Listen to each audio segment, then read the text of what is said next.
Hi, I'm Bill O'Reilly. Thanks for watching us tonight. Very happy New Year to you, 2012. The most important election of our lifetime begins tomorrow, and that is the subject of this evening's Talking Points memo.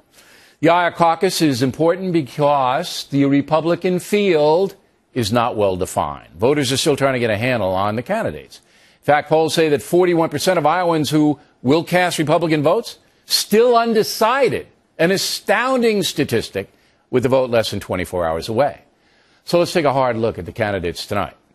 Mitt Romney polling better in Iowa because the perception that he is the strongest candidate against President Obama, that his economic experience would appeal to a wide variety of voters.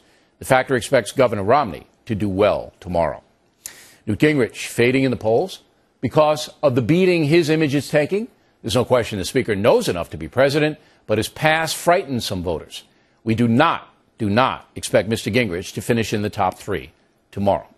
Rick Santorum taking some of the speaker's votes and is now polling at 15% according to the Des Moines Register. Senator Santorum mad at me, saying I have not featured him on the broadcast. Well, that might be true. We tend to avoid campaign segments unless there's immediate controversy. And until a week ago, the senator was polling in the single digits. However, we have invited Rick Santorum to appear on Wednesday, and we did do an extensive interview with him on the radio special in November.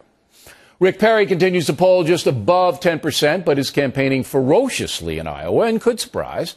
Governor Perry has a lot of money and vows to continue his campaign no matter what happens tomorrow. Michelle Bachmann, another story.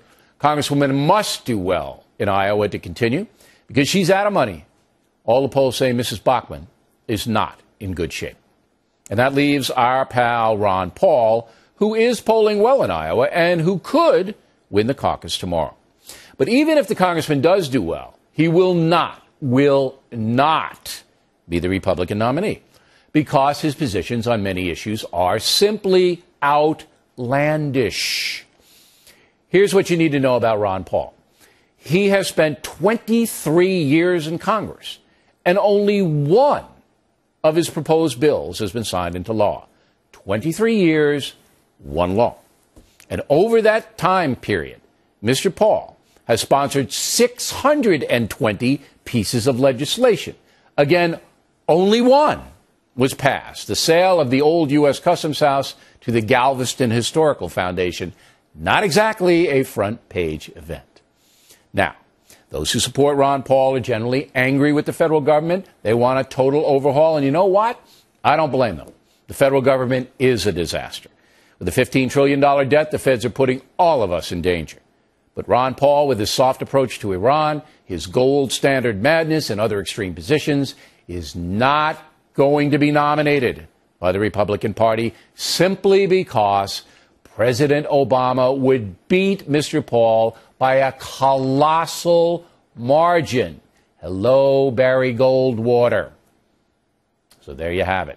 Talking Points will not make a prediction about tomorrow's vote because last time around I predicted Hillary Clinton would beat Barack Obama. A humbling experience.